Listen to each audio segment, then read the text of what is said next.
I den første opgave, der skal vi bestemme molmassen af et stof. Molmassen af et stof, det er det samme som molmassen af alle de grundstoffer, der skal indgå i stoffet lagt sammen. Så molmassen af CO2, der ser vi, der er 2 oxygenatomer, som vejer 15,94 unit, og et carbonatom, som vejer 12,0107 unit. Hvis vi lægger de atomvægte sammen, så får vi, at den samlede atomvægt for CO2, det er 44,0095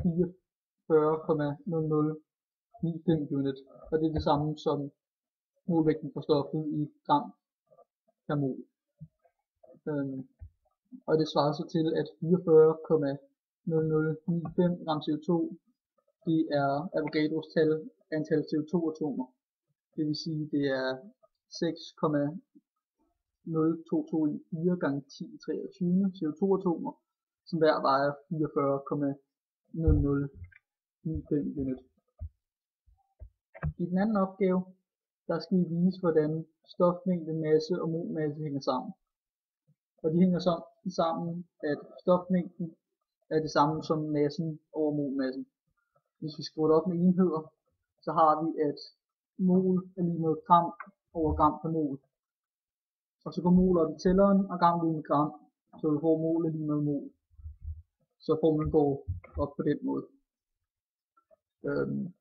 Vi kan også flytte om på variablen i formlen, så vi får to afledte formler, som er lille m er lige med m gange store m, eller massen er lige med stofmængden gange molmassen.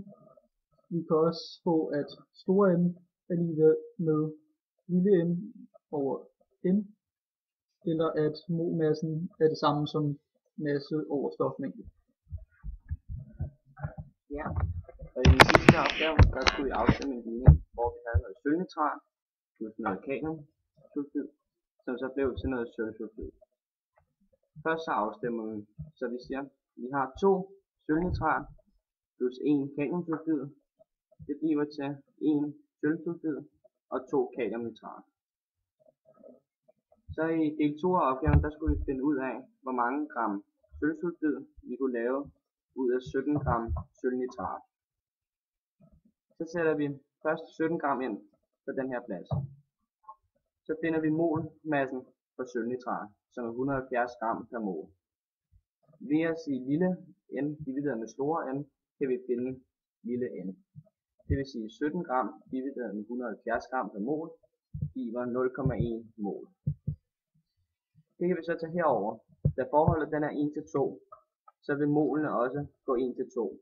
Det vil sige, at vi har 0,05 mol sølvsulfid. Så finder vi molmassen for sølvsulfid, som er 140 gram per mol. For at finde lille n eller lille m, kan vi finde ved hjælp af at sige store m gange n er lige med lille m. Det vil sige 140 gram per mol gange 0,05 mol er lige med 7 gram. Så hvis vi har 17 gram sølvnitrat, kan vi få lavet 7 gram sølvsulfid.